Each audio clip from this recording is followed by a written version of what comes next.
tossers have thrown it out the door with their behaviour this week. They should be ashamed of themselves. They should absolutely look at themselves in the mirror and wonder what the have they been doing.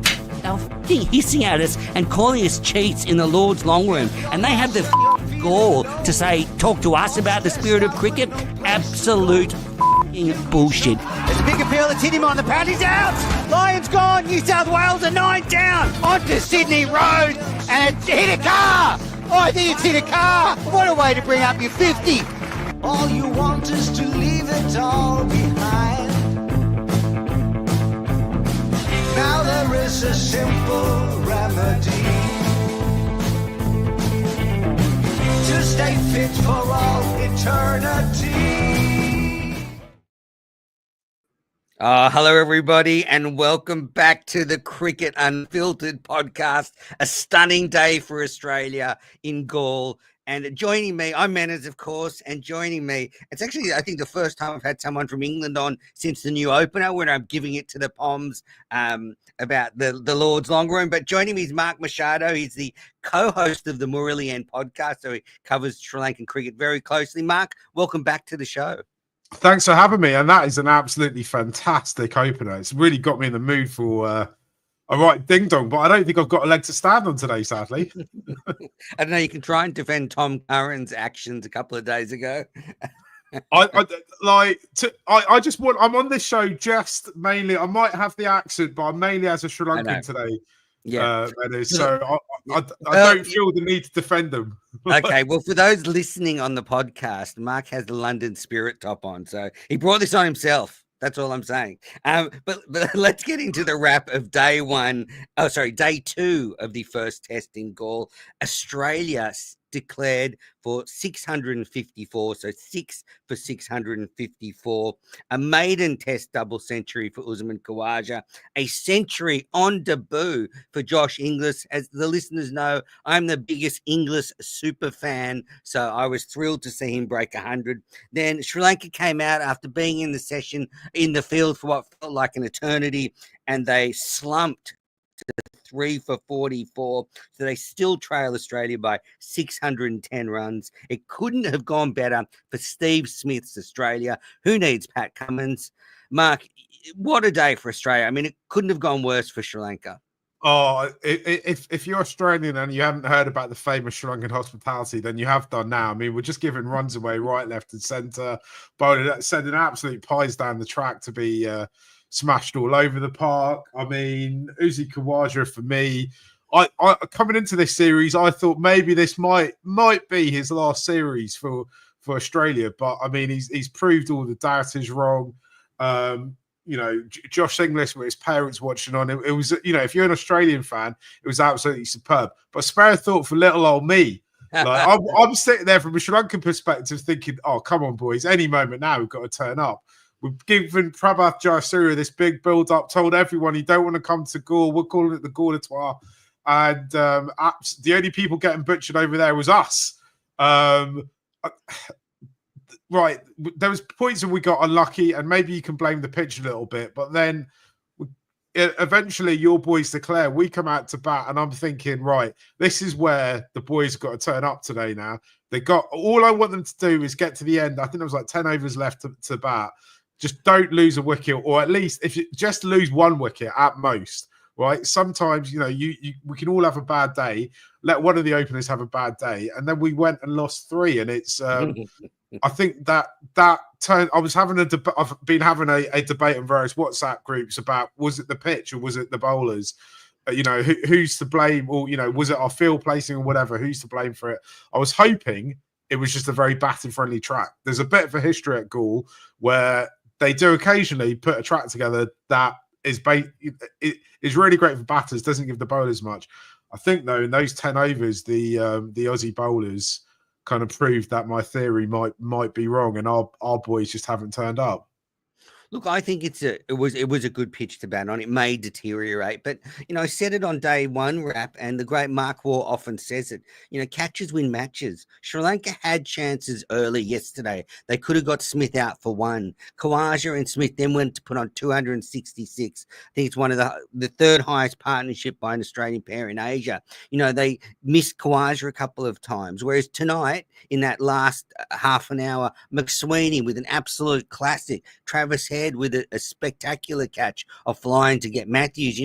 They took their chances, and I think that's one difference with Sri Lanka, that they had a little opportunity before and after lunch on the first day. They let it slip, and Australia made them pay with some superb batting. And I think it's one of those pitches, when you get in, it's slow enough that you can adjust to turn or any swing, because the pitch is just so easy. Like Khawaja on Australia's quick pitches, you could really see against India he's struggling, but here it was just like a powder puff wicket, so easy.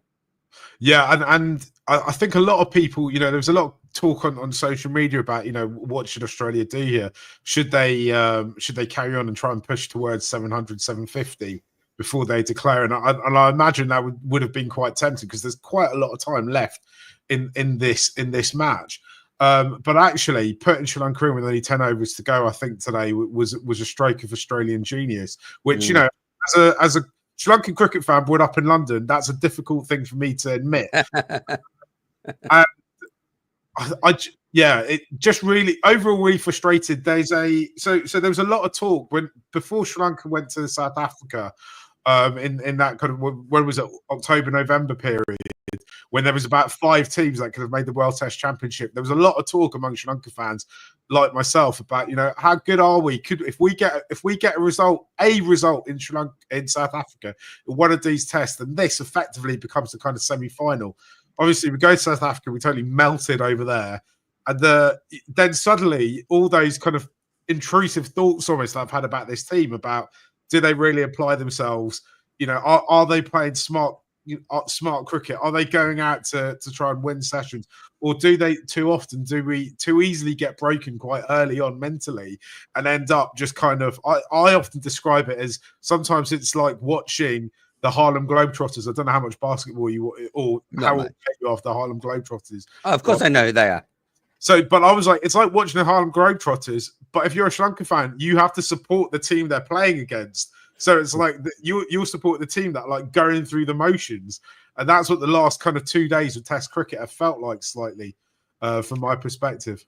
Yeah, I thought De Silva, the Sri Lankan skipper, struggled with his tactics. He didn't seem to rotate the bowlers much. I mean, they bowled 100. I mean, they bowled a stack of overs. How many? 154 overs, and he only used 4 bowlers. So he really, and then they, took those negative tactics, bowling outside leg stump for a while, really taking away chances of getting a wicket just to slow the scoring. So not a great day. Not a great day. I think a couple of good days for De Silva. He probably didn't have do that well in the field. But I mean, this was Australia's highest ever score in Asia. So, they have been breaking records. Usman Khawaja, 232, his maiden double century in Test cricket. He's the oldest Australian to make a Test double century apart from Don Bradman. So, he really took the innings away from Sri Lanka. And yeah, it was just, the day started with Smith and Khawaja just continuing where they left off yesterday. They actually were doing it easy, and their partnership got to 266. Smith was 141. And then he was sort of LBW to Van der Sar. It seemed to come out of nowhere. The ball just went straight on. He reviewed it, but it was still out. But it was the third highest partnership by any Aussie pair in Asia. So that brought Josh Inglis to the crease. And Mark, on this podcast, I've been banging on about Inglis for years. I commentated on a few Shield games where he played and saw him up close, and I was just really impressed with everything he does. He's a great gloveman, beautiful stroke player. And straight away, he announced himself in Test cricket. He hit his first ball to the boundary, and then he didn't let up, motored to a maiden Test century of just 90 balls. It was phenomenal stuff. You must have been impressed with Inglis. Yeah, I was definitely impressed with him. In fact, you know what? When I saw that he was making his debut, I was actually surprised, because he's been around the white ball team for a few years now. So I'd be surprised it's taken this long for him to crack into it, into the to the side. And actually, when I saw him batting, because I remember the kind of conversation going into the Border Gavaskar Trophy, where, you know, in the Australian press, they were talking about where's the next kind of, you know, red ball batter coming from. And I was like, maybe the selectors did Josh Inglis the dirty by kind of looking over him for that. Maybe they should have brought him in. You might know a bit more about why he wasn't selected. I you know, I'm a much more casual Australia observer than you are, Menas. So, but yeah, of the kind of players we've seen making debuts from a batting perspective in Australia in this series and the last, he's probably the one that's impressed me the most, I'd say, even more so than the young opener, McSweeney. Yeah. Constance and McSweeney. Well, I mean, interestingly, they really think Inglis is a middle order player. They don't want to bat him in the top of the order in Test cricket. He doesn't bat high in the order for WA's stateside. And the reason he was picked for this match is really his play against spin, and we saw it. He was absolutely phenomenal. So let's start with Usman Khawaja. So his highest Test score was 195. He went past that and then scored his first double century in Tests. He was very emotional about it. He went down and kissed the ground. With the century, he's now got centuries in all three subcontinents, so Pakistan, Sri Lanka, and India, which is great for a player that, you know, was long regarded as not being a good player of spin. It's the first ever double ton by an Aussie in Sri Lanka. He did it at a very good clip, 200 off just 290 balls. And Australia went to lunch at 3 for 475. They scored 1 for 145 in the first session. Khawaja was on 204. Inglis 44 off 44. After lunch, Inglis was given out on 58, but it was reversed. As I said, he brought up his 100 off 90 balls, the 13th fastest century by an Australian, the second fastest debut ton by any player. Shikhar Dhawan has that record, 85 balls. He's the 21st Aussie to score a century on debut, the first since Adam Voges in 2015. And I thought it was kind of ironic that when he was out there, Alex Carey was with him. And, you know, Alex Carey is the one that's kind of been standing in the way, you know, the keeper that's taken the spot. And Inglis has always been aspiring to get in his spot. Well, finally, Inglis got there as a batter, and Carey and Inglis were out there together when Inglis brought up his maiden century. Just kind of ironic and kind of beautiful. But yeah, what do you think about Khawaja and his performance? Yeah, I was really impressed with it. I think sometimes people, particularly on social media, you see fans kind of not be as impressed by centuries, 150s, and double centuries. I think sometimes we forget how difficult it is actually just to stand out there in the heat and face 350 balls, 52 balls he faced. Yeah. We've just been able to do that, to concentrate to do that is an unbelievable feat in itself. Even if you scored 10 runs or 20 runs in that, through all of that, to go there, to score runs, to look so comfortable doing it. And I think I felt, you know, I said this slightly earlier, I felt like he was maybe one of those players that I suspected the selectors were thinking, right, we need to kind of think about who's going to replace him, who's his long-term replacement. I always feel with, you know, he's someone I've enjoyed watching a long time, but he's someone who he's kind of, you know, you'll know better than I have, but he's kind of come in and out the side. It's been absolutely fantastic these last few years when he's come back into it, to see him kind of flourish and finally be this player that we all knew that he could be, that he knew he could be. And I think this is, you know, it's his highest score. It's his crowning moment, isn't it? And yeah, I suspect he's not going to be playing for Australia in 2 or 3 years' time. So, you know, for Sri Lanka fans, this will be the thing we remember him for. In a way, kind of sadly from my perspective, but it was a superb knock, and I think if you know he's taken one headache away from the selectors, because I think he's probably now firmly in their plans for the next year at least.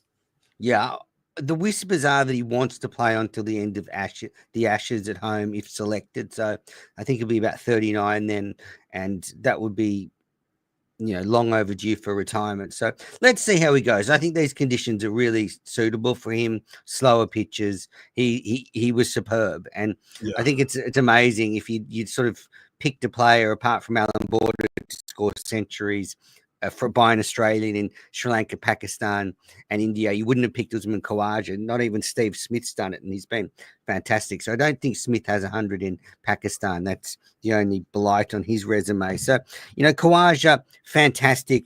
You have to admire also his, concentration for a long period of time. So he finished on 232. Smith 141. Inglis was eventually out for 102, just hitting one to cover off Jay Soria. 102 off 94 balls with 10 fours and 1 6. And he has actually given the Australian selectors a big headache, because what do they do post this series? What do they do with Inglis?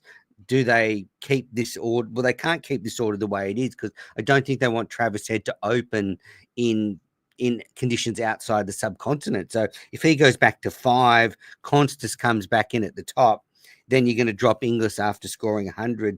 So it's a tough little period for the selectors. Cameron Green's going to come back, and it's actually really good for Australia, because you need that competition for spots to really push people. And someone like Marnus Labuschagne has really been on a bit of a slide the last few years, and his spot might be up for grabs. I don't know what you think about Marnus from the outside, but there is going to be some pressure on his position soon. Yeah, so I'd say kind of coming out of COVID, 3-4 years ago, it kind of felt like Marnus was being talked up and set up and putting the performances where you thought, this is kind of Steve Smith's heir apparent. This is one of the next big 4 kind of batters, and it feels to me that he's totally fallen away from that. And yeah, you look at that scorecard from today and yesterday. And he's the it looks to me like he's the only Aussie player who just didn't do much, right? And I wonder if, coming into, when I knew I was coming on to talk to you, he was the player on top of my mind in terms of like what is his future going to be for Australia? Because even during the India series when he was bowling, and I thought that, for me, he was bowling in the least Australian way possible, because when I think of Australian cricketers, I think that every single one of them knows their role and every single one of them comes and executes it.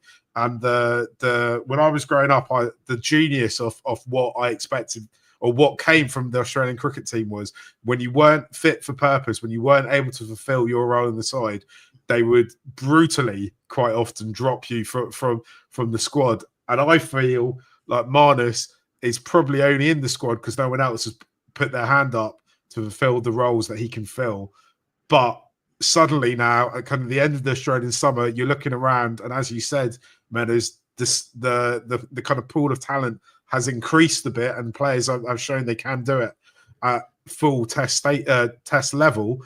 So maybe he might be a victim of not having a good summer, and he's got to go away and think about his game and kind of readjust, because he's still 30, so he's still got plenty of years ahead of him if he wants it to kind of figure out what's going wrong. Is it a case that just everyone's seen him now, so bowling attacks know what to do to try and to stop him scoring runs, and then eventually he'll give his wicket away? I don't know, but he needs to try and figure it out, because he's definitely a talented player, and it's a bit of a shame that he's in this slump. Yeah, he's just lost the ability to make the really big score. He made a couple of 70s against India, but in the last couple of years, he just hasn't made many hundreds. And you need your number 3 making hundreds. They set up test matches, and the squeeze could be on for him. And I think you could see a situation where Smith moves back up to 3. He loves batting at number 3.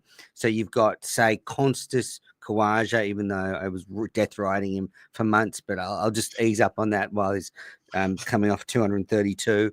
But yeah, you got Khawaja, Constas, Smith. Then you might have Head, and then you can have, do you have Inglis or Green at 5, and Webster and Carey? So look, there's a lot of pressure on now his spot.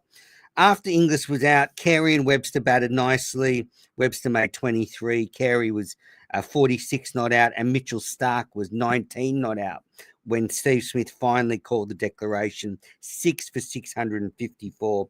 Fernando, the quick, went wicketless.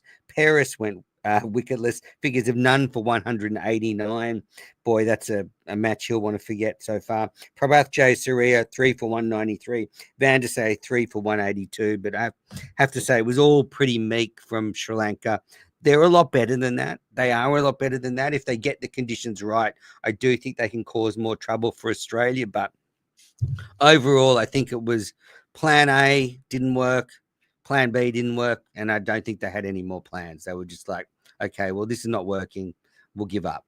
Deeply frustrating from a Sri Lankan perspective, right? Because I love coming on to other people's podcasts, other people's shows from Yep. who look at it from a different perspective, and everyone knows great Sri Lankan cricketers have existed in the past, and great Sri Lankan cricket teams have existed in the past, and we've won everything twice, and it's great. And you look at this side, and you think it's not a lack of talent, it's a lack of application, right? It's a lack of trying to figure out how do we, on the first instance, which what they've totally failed to in the last 2 days, is kind of stay competitive, because you kind of almost gotta get on the field, you got to stay competitive, and then you got to win.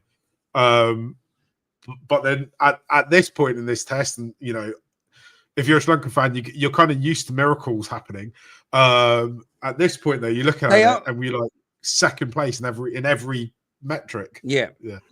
Yeah, absolutely. But the interesting that there are a team that can go from one extreme to the other, whether it's in this match or whether it's in the next test match. They just have that ability, as you'd know more than anybody. They must be very frustrating to follow, because they can look like world beaters one week and then absolute chumps the next. So Smith declares, and it was just a terrible situation for Sri Lanka. It had been cloudy and dark, and it seemed like maybe Australia wouldn't even get a chance to bowl. But then the clouds parted for Smith's Australia. The sun came out, and they had a little dash at Sri Lanka, and it was nightmare stuff. Oshada Fernando, who I think is replacing Nissanka, is that right? Who's injured? Yeah, Nissanka's injured. He hopefully will be back for the next test. So poor Fernando, almost 2 days in the field, gets out last ball of the second over, LBW to Kuhneman, absolutely plumb. I think the batter reviewed it, but it was, pitching on leg, hitting middle. That needs to go in the reviews Hall of Fame for one of the worst ever. I mean, the minute I saw it, and I'm a million miles away from it, I was like, what are you doing? Don't burn a review on this. Yeah, so that made the score 1 for 7 at the end of the second. Kuhneman got a wicket in his first over back to Test cricket, and an amazing story. I don't know if you saw, but his thumb was completely torn off in the Big Bash, and they had to sew it back on a couple of weeks ago. So it's a miracle he's still playing. That's some Aussie guts for you. And then Karunaratne, who's played 99 Test matches, he steered one to gully off Mitchell Stark, and the subfielder Nathan McSweeney took a spectacular catch. It was high above his head, absolutely flying. He parried it up in the air, and then he jumped back and took it on the rebound. So two great grabs, really. Once to parry it up, and then second to get it on the rebound. And that had Sri Lanka 2 for 15, Karunaratne out for 7. And you have to say that was an amazing reflex catch, because he was in quite close there, because it's a very slow pitch. And Karunaratne hit that quite hard, and McSweeney pulled off a specky. It was an unbelievable catch. I did feel for Dimmoth, though, because he's been around a long time. He's almost, I mean, you could compare him to Izzy Khawaja, right? Because he's been around a long time. He was just about getting to the place, scoring enough runs where people were starting to talk about him as one of the great batters in the world currently playing. But I feel like he just hasn't had a good innings in about 14 or 15 months.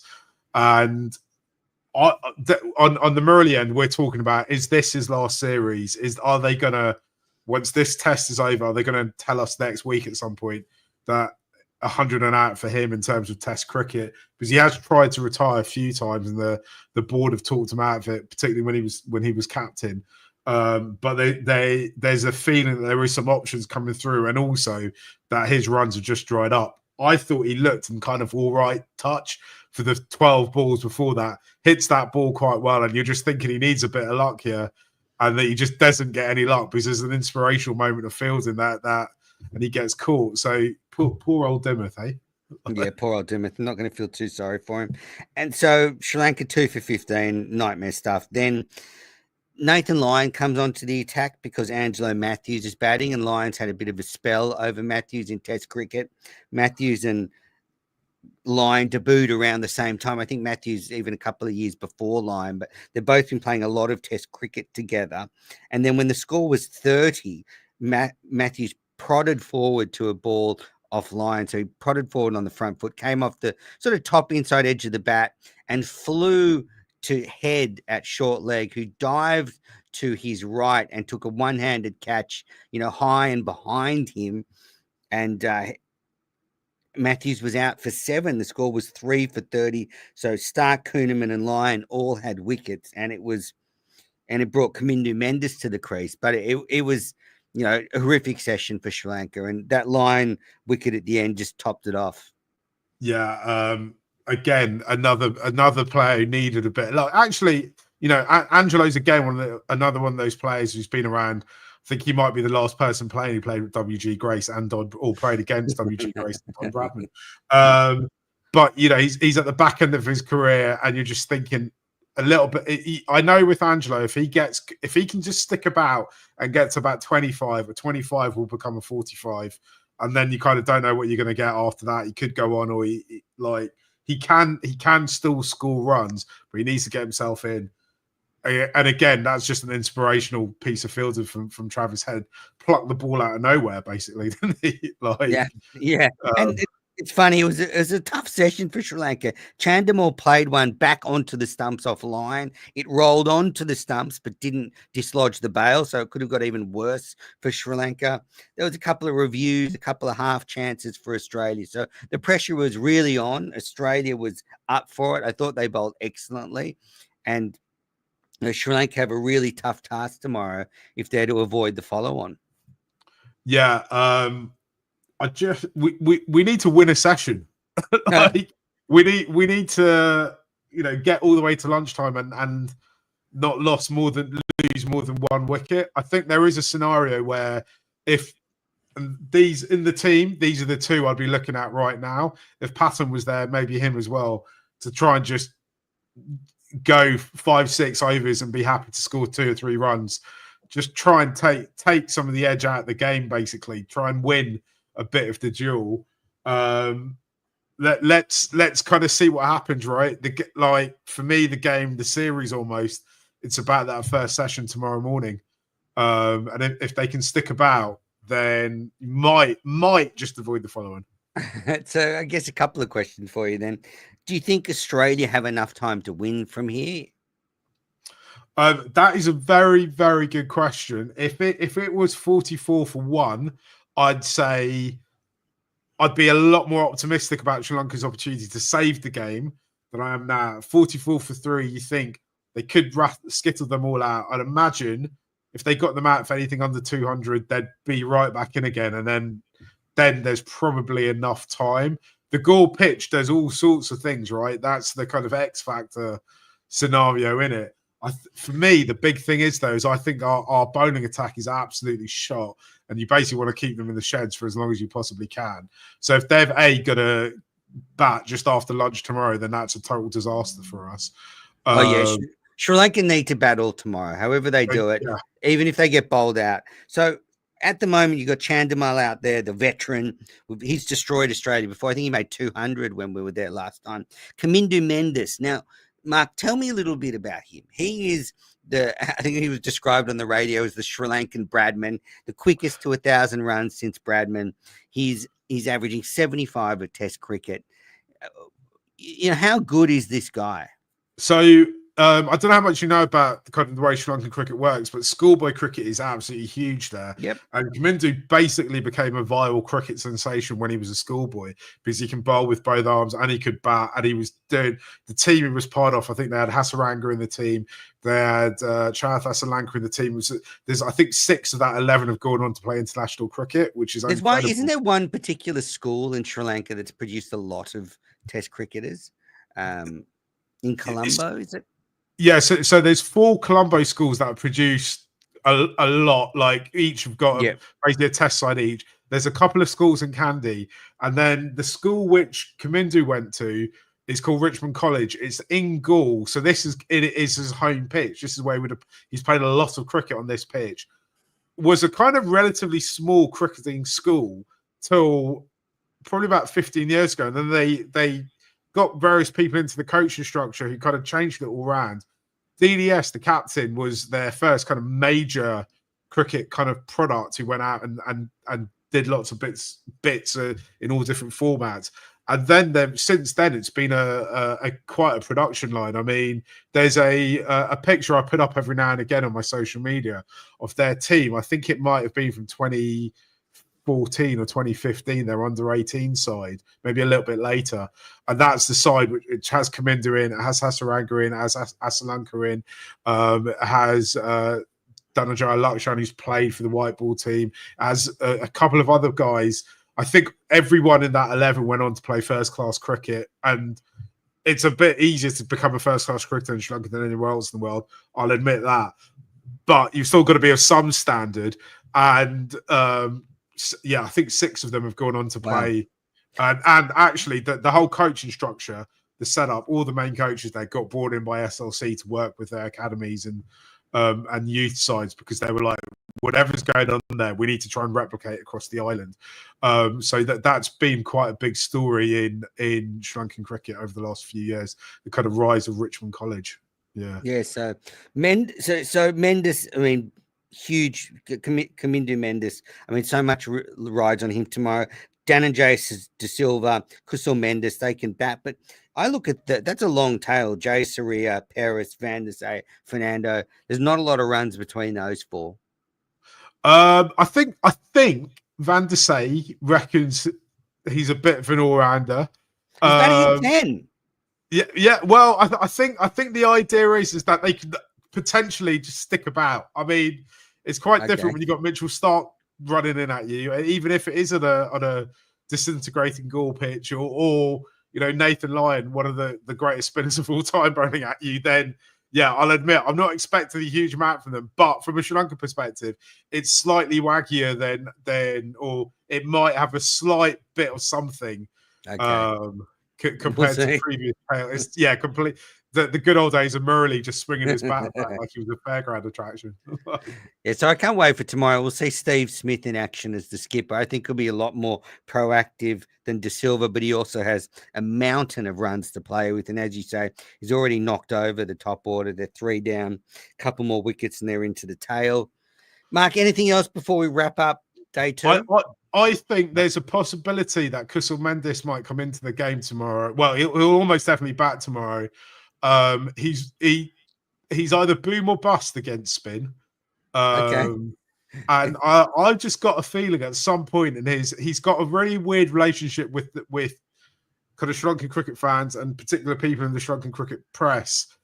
And I just got a feeling that there's something about Kusal where you're like, he's got a big moment in him. And I wonder if it comes in the next kind of 48 hours. Well, we saw in Australia's first innings that they were very positive. I thought Australia was proactive, aggressive. They all came out of the blocks pretty hard. Inglis, his whole innings didn't slow up, but even Khawaja and Smith and Head, they were all very dominant. So I think you've got to be positive on this pitch. You can't just poke around. There is the odd ball that'll probably have your name on it. It's not an absolute ragging turner, but there's still enough there. So you've got to be using your feet. You've got to be trying to put the bowlers off their line and length, and they need to avoid the follow on, which is so far away. It's 400 it's over 400 runs away from where they are now. So they have a mountain to climb. Mark, anything you want to add before we wrap this up, or maybe just tell everybody where they can find the Murali End podcast? Yeah, you can watch us on YouTube, and we should be in all the good podcast places: Spotify, Pocket Cast, Apple Podcasts. You can listen to us there. You can follow us across social media. If you don't want to listen, but you just want to keep an eye on what's going on in Sri Lanka, just give us a follow on Instagram or Facebook or something. That'd be great. No, absolutely. We'll go and check it out. It's great. I was on a while ago, wasn't I? Quite a few years ago. Yeah. I'm stirring some shit up when I was on.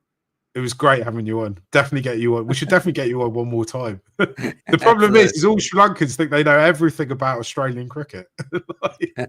So you don't need me. Fair enough. Yeah. But thanks very much for joining me. Listeners, go and find Mark's podcast. Hopefully he'll be back on during the series. I've absolutely loved talking to him. That is our wrap. Day 2 from Gaul. We'll be back after day 3.